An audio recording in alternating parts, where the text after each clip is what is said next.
Bonsoir Laurent Wauquiez. Bonsoir. Merci d'être notre invité ce soir. Vous êtes le président des Républicains, le président de la région Rhône-Alpes. Alors, à chaque fois. Madame Rotel-Krief.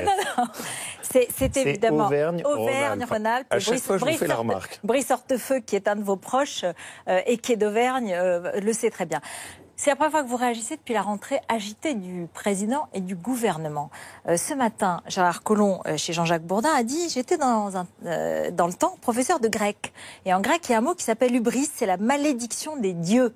Quand à un moment donné, vous devenez trop sûr de vous, vous pensez que vous allez tout emporter. Les dieux aveuglent ceux qui veulent perdre. » Vous, le normalien, vous reconnaissez bien sûr ces phrases. Est-ce qu'à votre avis, Emmanuel Macron a été emporté par l'hubris ? Je vais vous dire exactement ce que je pense. Je ne crois pas que le problème d'Emmanuel Macron soit juste un problème de comportement. Je ne crois pas que le problème, ce soit les affaires Benalla, la démission de Nicolas Hulot, le remaniement ministériel. Je pense que c'est même d'ailleurs sous-estimer un peu les Français que de croire qu'ils ne s'arrêtent qu'à ces questions de marketing ou de posture. Je pense que les problèmes sont beaucoup plus profonds. Les Français ont fait confiance au président qu'ils avaient élu. Ils lui ont laissé 1 an et demi. Mais dans cette rentrée, ce qu'ils demandent légitimement, c'est où sont les résultats. Ils ne demandent pas de métamorphose. Ils ne demandent pas que le pays se soit changé du jour au lendemain. Ils demandent juste, est-ce que ça va dans la bonne direction? Et le problème majeur, c'est pas l'hubris, c'est pas la communication. C'est pas l'arrogance, c'est pas la griserie de soi-même. Le problème, c'est les résultats. Le problème, c'est que les Français constatent que la situation ne s'est pas améliorée. Et c'est quoi le sujet majeur? Et j'invite le gouvernement et Emmanuel Macron à se concentrer là-dessus. C'est les impôts, c'est les charges, c'est le fait que rien n'a été fait sur le gaspillage de l'argent public. On va y revenir, vous en avez parlé dans votre discours de Mézin quand vous avez, donc il y a une quinzaine de jours. Mais je voudrais qu'on écoute ensemble Emmanuel Macron parce qu'il a réagi à ce qu'a dit son ministre de l'Intérieur. Il a dit, mais oui, moi j'écoute. On l'écoute. L'action que je mène, elle est fondée sur une écoute de nos concitoyens, dès ma campagne présidentielle et tout au long du travail de conviction. Lorsque on est à l'orée de prendre une décision sur des sujets importants, il faut toujours écouter nos concitoyens. Le ministre de l'Intérieur a raison. On gagne toujours à écouter, à prendre garde, à entendre. Et parfois, lorsque ça n'a pas été fait, on peut commettre des erreurs. Quand même, il y a un ton, on va y revenir sur le fond, hein, mais il y a un ton, une forme de mea culpa, une forme c'est quand même ce qu'on entend aujourd'hui. Un exercice de communication, pour le dire autrement. Moi, je me souviens d'une image qui m'avait beaucoup marqué. Le président de la République était en déplacement.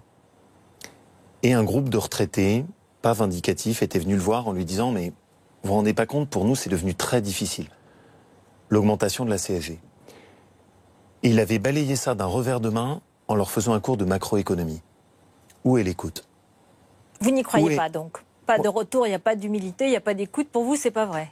Moi, juste, le sujet, c'est si Emmanuel Macron nous dit « J'écoute les Français, j'augmente vos impôts, j'augmente la facture sur l'essence, j'augmente la CSG, je continue à traiter les retraités comme je l'ai fait, je dégrade la compétitivité de nos entreprises », c'est là-dessus qu'on juge. C'est pas sur des exercices de posture, de communicants, où tout d'un coup, pendant le week-end, on a dit Emmanuel Macron, il faut que vous donniez... C'est pas sur le bullshit médiatique. C'est vous qui l'avez dit. Bah oui, justement. Non, mais donc, voyez, quelque chose que vous connaissez. C'est quelque chose que vous connaissez. Et comme vous le savez, c'est pas ce que j'aime. Oui. Et donc, ce que je crois profondément... C'est ce que vous pouvez faire aussi. C'est ce que tout le monde peut faire. C'est ça. Bien sûr, mais ce que je crois profondément, c'est que la chute d'Emmanuel Macron dans les sondages, c'est pas un sujet de communication. C'est pas un sujet de marketing. C'est un sujet de résultat et de compréhension juste à un moment que les Français attendent de leur président de la République. Laurent Wauquiez, c'était pas votre thème. C'est intéressant de voir que vous avez changé de positionnement. C'est-à-dire que l'année dernière, vous étiez beaucoup sur les questions d'immigration, les questions d'Europe, les questions de sécurité. Puis ça, en cette rentrée, comme s'il fallait un peu réécouter peut-être vos propres électeurs, parce que peut-être que vous n'étiez pas tout à fait en accord avec eux. D'ailleurs, les chiffres dans les sondages ne sont pas très bons aujourd'hui. Bien, vous vous positionnez sur le terrain économique. Vous avez bougé, vous avez changé. Pardon, mais j'ai toujours défendu le fait que la voie des Républicains, c'était 2 sujets. 1, les questions migratoires et de sécurité. 2, les questions de dépenses publiques, de taxes et de pouvoir d'achat des classes moyennes. J'ai même écrit un livre là-dessus. Et pire que ça, je l'applique dans ma propre région. J'ai aujourd'hui la région qui est la mieux gérée de France. On est la seule région qui a été capable, fusionner, de dégager des économies. Et du coup, il y a une vraie différence d'approche. Oui. Emmanuel Macron ne lutte pas contre le gaspillage de l'argent public et augmente les impôts. Nous, en Auvergne-Rhône-Alpes, on a réussi à faire des économies et donc il n'y a aucune augmentation de taxes. Laurent Wauquiez, en Auvergne-Rhône-Alpes, vous n'avez pas les mêmes masses salariales que l'État, même proportionnellement. Vous n'avez pas les mêmes tâches que l'État, éducation, défense, routes, salaires, fonctionnaires. Contrairement, par exemple, au département. La région n'a pas exactement les mêmes tâches que l'État. Je m'occupe On ne peut pas comparer. Mais ça veut dire quoi? Que, en gros, les régions, les départements, les collectivités locales peuvent s'exonérer d'efforts. On parle des régions. Moi, je dis, les régions doivent montrer l'exemple. Oui, mais ce n'est pas comparable, l'État et les régions, de la même façon. Je m'occupe de l'université. J'ai la responsabilité du transport scolaire. Immense responsabilité. Je suis en charge du financement des TER. On est chargé de la politique dans les lycées. Bon. Et donc, bien sûr, je ne prétends pas comparer ce qui n'est pas comparable. Je dis juste que chacun fasse des efforts. Et ce qui est le problème majeur, c'est qu'en 1 an et demi, il n'y a eu aucun effort fait par Emmanuel Macron sur l'argent public. Et que donc, à l'arrivée, c'est dans la poche des Français qu'on prend. Est-ce que c'est moi qui le dis? Vous avez vu le verdict de la Commission européenne? Extrêmement sévère. Et qui vient de dire, mais ce que nous a envoyé le gouvernement n'a pas été tenu. On nous a abreuvé d'un beau discours, mais à la réalité, record des prélèvements obligatoires en France, record de la dépense publique en Europe. Alors concrètement, qu'est-ce que vous feriez, vous, assez rapidement, ou donnez-moi quelques mesures qui feraient que, eh bien, on aurait d'autres résultats aujourd'hui? J'aime bien cette question, parce qu'elle astreint la droite à ne pas se contenter de critiquer, mais de répondre. Je vais le faire avec 2 propositions que nous avançons. Première, je pense qu'il faut augmenter le temps de travail dans l'administration et dans l'État.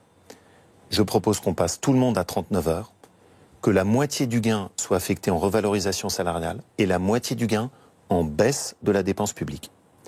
La deuxième chose, est-ce que vous savez que notre système social en France coûte juste à faire fonctionner en moyenne 20 à 30% de plus que les autres systèmes européens, parce qu'il est d'une telle complexité, avec tant de lourdeur administrative, qu'il nous coûte plus cher. Exemple précis, 47 prestations sociales, différentes, toutes avec des régimes différents, toutes avec une pesanteur administrative de traitement. Donc vous êtes pour une seule? Une seule, ce qui permettra de tout simplifier et du coup de baisser le nombre de fonctionnaires dont on a besoin. Voilà des propositions très simples. Simplification dans les prestations sociales et augmentation du temps de travail des fonctionnaires. J'ai envie de dire, mais c'est quand même aussi les classes moyennes que vous êtes censés défendre. Vous leur dites, il faut augmenter le temps de travail. Pour tout le monde, et alors pour tout le monde. Mais je l'ai fait chez moi. Dans ma région, on travaillait moins de 35 heures. Parce que les présidents successifs avaient donné, par clientélisme électoral, des jours de congé. On a ramené tout le monde à 35 heures. Mais j'ai aussi instauré une prime au mérite qui permet de valoriser ceux qui sont engagés dans leur mission et de reconnaître le travail. À l'arrivée, c'est plus de pouvoir d'achat pour les fonctionnaires, mais c'est aussi des économies sur la dépense publique. Pourquoi le gouvernement ne met pas ces sujets sur la table? Est-ce que vous connaissez le chiffre de la baisse du nombre de fonctionnaires depuis qu'Emmanuel Macron est entré en fonction de l'État? Même pas 5 000. Il en reste 45 000 par rapport à son propre programme de promesses là-dessus. Il y a 2 millions de fonctionnaires et on peut réfléchir ensemble. Oui, vous les prenez où? C'est toujours la même question. Vous savez, les policiers, la défense, l'hôpital, où est-ce que vous les prenez? Les ministères, les services de contrôle, les administrations qui Certains disent qu'ils sont déjà à l'os dans les ministères. Moi, j'ai lu qu'il y en a qui voyagent en seconde, qui est dans des véhicules qui sont mal utilisés, enfin déjà qui sont assez anciens. Non, mais ce que je veux dire, c'est qu'ils ont fait un certain nombre d'efforts par rapport au passé. Pas dans le périmètre des administrations qui sont à Paris. L'informatique n'est pas tout à fait... Pas dans le périmètre des administrations qui sont à Paris. Et je vous donnais cet exemple sur le secteur social. Le coût de traitement juste social, c'est-à-dire pas baisser les prestations, juste assurer les mêmes prestations, mais pour un coût de traitement administratif moins cher. Voilà des pistes que je suis prête à explorer avec le gouvernement. Mais à condition qu'enfin il se réveille. Vous voulez les rencontrer là? Vous voulez voir Bruno Le Maire, Gérald Darmanin, Édouard Philippe pour discuter, pour leur proposer? Notre porte est toujours ouverte. Et les Républicains s'astreignent à chaque fois à faire des propositions. comme Éric Woerth le fait régulièrement à la Commission des finances. Alors, un des exemples quand même, parce qu'ils pourraient vous répondre qu'ils font des transformations en profondeur sur le logement en baissant les APL, dans d'autres domaines, sur les emplois aidés qu'ils ont supprimés en partie. Mais bon, c'est pas le sujet. Passons à l'actualité. Non, mais... Vous me permettez, c'est un beau sujet, je voudrais juste y revenir 2 secondes. Qu'est-ce que c'est que faire des économies dans notre pays? Il y a 2 économies possibles. La première, c'est vous baisser tout ce que vous donnez aux Français. Les exemples que vous avez donnés. On rogne sur l'APL, on ne revalorise plus les retraites. C'est pas faire des économies, c'est prendre dans la poche des Français.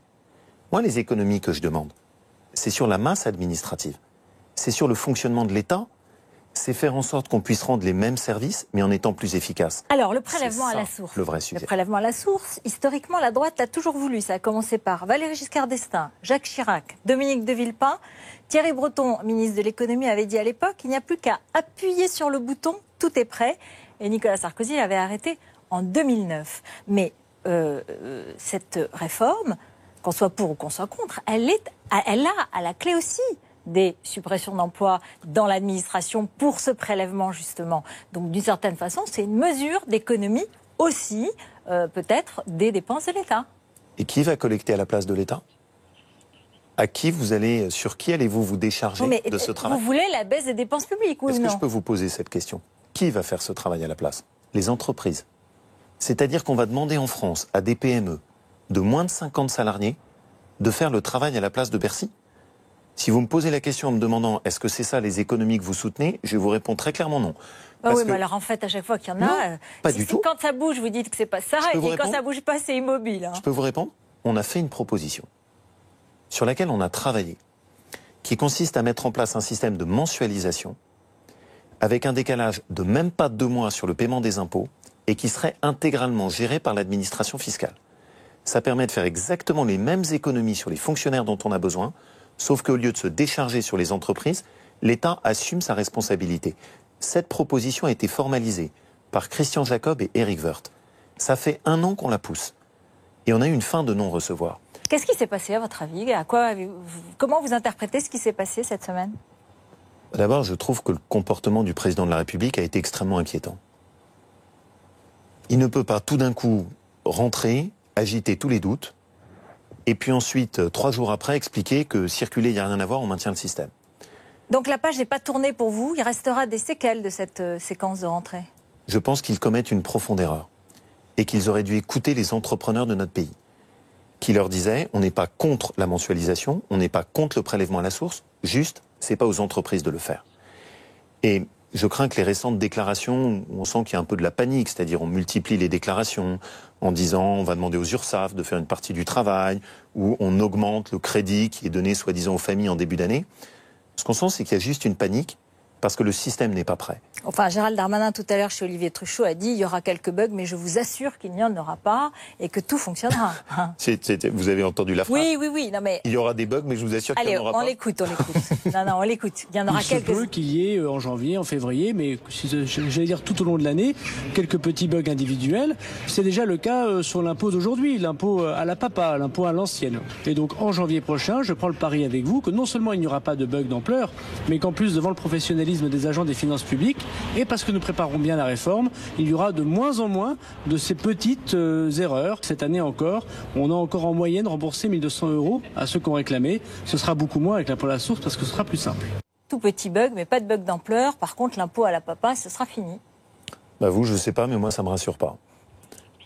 Un ministre chargé d'une réforme qui travaille dessus depuis 1 an et demi, avec un président de la République qui a émis publiquement ses doutes, et qui vient en nous disant il y aura des petits bugs, mais c'est pas très grave. Je repose cette question simple, est-ce qu'ils se rendent compte que qui va s'occuper de ces petits bugs ? Les entreprises. Le principal vice initial du prélèvement à la source, c'est de faire le travail de l'administration fiscale par les entreprises. Il y avait une autre solution, on continue à pousser pour cette solution. Ma parole n'est jamais une simple opposition, je veux toujours que nous on dise voilà, il y a d'autres propositions alternatives. Laurent Wauquiez, vous croyez que vous pourrez profiter électoralement de cette crise qu'on voit ? Eh bien, c'est que je dirais que c'est peut-être un des motifs de consolation qu'on entendait dans les cercles du pouvoir cette semaine. C'était, bon, c'est pas facile, mais au moins, il n'y a pas d'opposition alternative sérieuse et finalement, personne n'en tirera vraiment profit. quelle tristesse. Oui, mais est-ce que vous pensez que vous pouvez en tirer profit? Je parle électoralement. Mais quelle tristesse et quel cynisme qui disent ça. Tiens, en gros, c'est pas grave, on assomme les Français d'impôts, mais on va continuer à faire comme s'il n'y avait pas d'alternative. Je vous pose une question, est-ce qu'il y aura de la confiance en votre programme ou en votre personne pour se retourner si jamais il y a cette déception que vous décrivez? On a un immense chemin encore à parcourir. C'est pas gagné. Et je suis tout à fait conscient que notre responsabilité n'en est que plus grande. Aujourd'hui, par rapport à il y a 1 an et demi, les Français sont déçus. Mais ils ne voient pas encore en nous, et c'est tout notre travail, une alternative, et c'est ce que je dois construire. Et c'est pour ça que je m'efforce aussi que la voix de la droite ne soit jamais uniquement en opposition, mais qu'on montre aux Français qu'on a travaillé à des propositions. Oui, j'ai compris, mais la voix de la droite, elle est multiple, elle est dispersée, elle est quand même compliquée, parce que la rentrée était compliquée pour le gouvernement, mais elle n'était pas simple pour vous, parce qu'il y avait Valérie Pécresse, Xavier Bertrand, Bruno Retailleau, enfin, je ne sais pas, il y en aura peut-être d'autres, Christian Estrosi. Je vais répondre sur cette question tout de suite. Je voudrais juste vous amener à constater une chose. C'est que moi, ma parole n'a pas changé.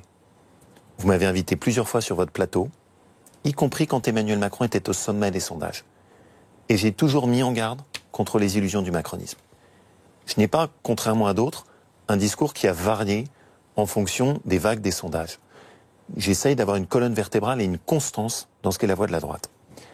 Maintenant, sur les divisions. Est-ce qu'on a encore du chemin à faire ? Est-ce que je regrette, comme Gérard Larcher, que certains, plutôt que de construire ensemble, cultivent leur petite chapelle? Bien sûr. Mais je vois aussi quand même le chemin qu'on a parcouru. Il y a 1 an, vous me posiez des questions en me disant est-ce que la droite va survivre? Il y a 1 an, beaucoup d'élus des Républicains plaidaient pour une alliance immédiate avec Emmanuel Macron. Il y a 1 an, on pariait sur le fait que la droite exploserait sur les élections européennes. Aujourd'hui, les positions se sont rapprochées sur le fait de dire ce que fait Emmanuel Macron n'est pas bon pour le pays. On a été capable avant l'été de faire un congrès sur l'Europe où les positions ont été communes. Et donc aujourd'hui, dans cette rentrée, il y a moins de divisions à droite que ce que ça n'était il y a encore 1 an. Donc ça, c'est votre bilan? Non, mais ça va mieux. Regardez cette image, c'était Viktor Orban à côté de Matteo Salvini, justement. On parle d'Europe et ma question va être très simple. C'est là tous les deux souriants, désignant Emmanuel Macron comme leur ennemi numéro 1. Est-ce que vous seriez le 3e assis à côté d'eux? Je vois ce que fait en ce moment Emmanuel Macron, qui consiste précisément à opposer les uns aux autres. Je crois qu'il est en train de diviser l'Europe. Oui, je voudrais quand même que vous me répondiez à cette question. Est-ce que vous vous assiériez à côté d'eux pour dire qu'Emmanuel Macron est l'ennemi numéro 1? Vous m'interrogez sur un sujet, par exemple, je ne partage pas beaucoup de positions défendues par M. Salvini. Mais par celle de M. Orban, oui. Non, vous me posez la question, est-ce que je me mettrais à côté? Vous dites non, oui, dites tout, oui ou non? Non, je dis clairement, M. Salvini, j'ai des différences avec lui, notamment parce que son discours sur l'euro est ambigu et que son discours sur la construction européenne est ambigu. Moi, j'ai réaffirmé... Mais sur les migrants, vous êtes d'accord?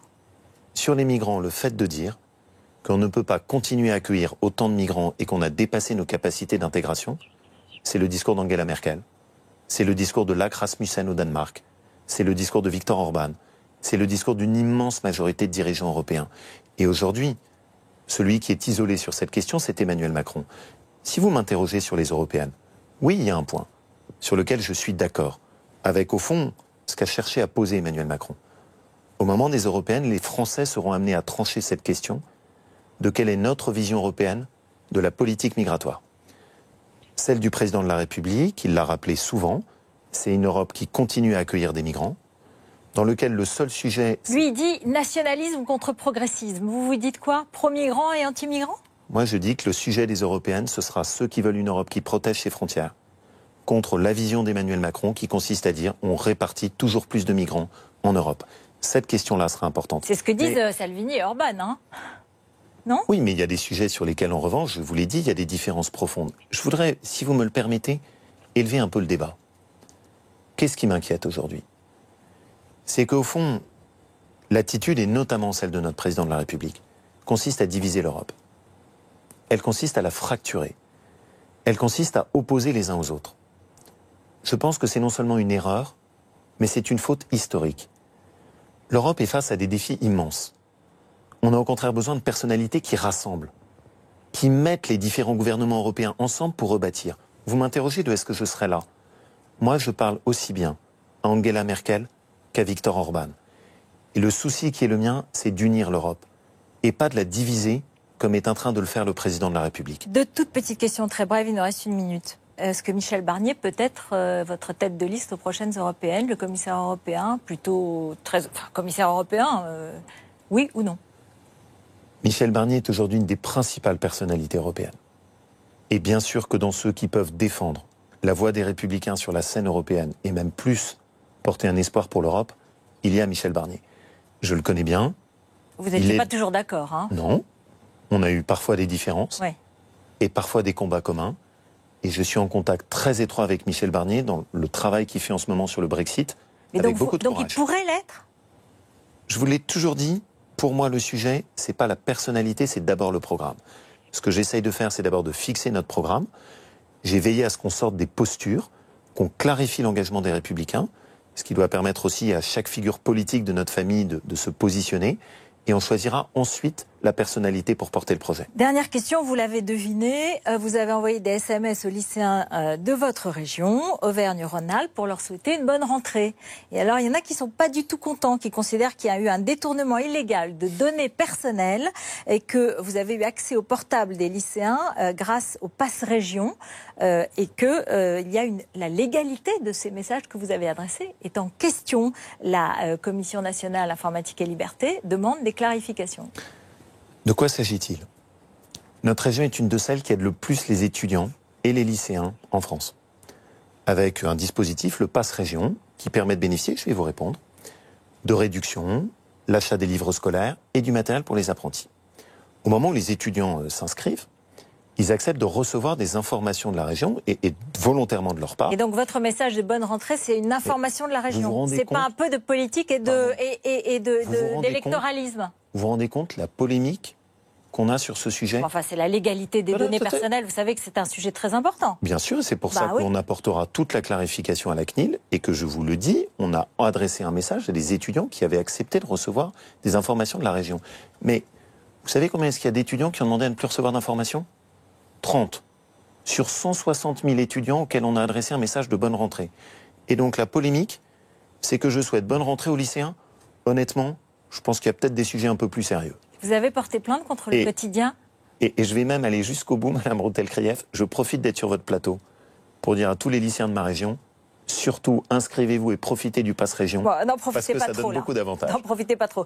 Vous avez porté plainte contre le quotidien? Oui, bien sûr. Oui, ils disent non. Bah, c'est sans doute parce qu'ils n'ont pas encore eu les informations judiciaires. Je leur recommande de se renseigner. Vous avez porté plainte? Bien sûr. Merci beaucoup. Merci d'être venu sur notre plateau.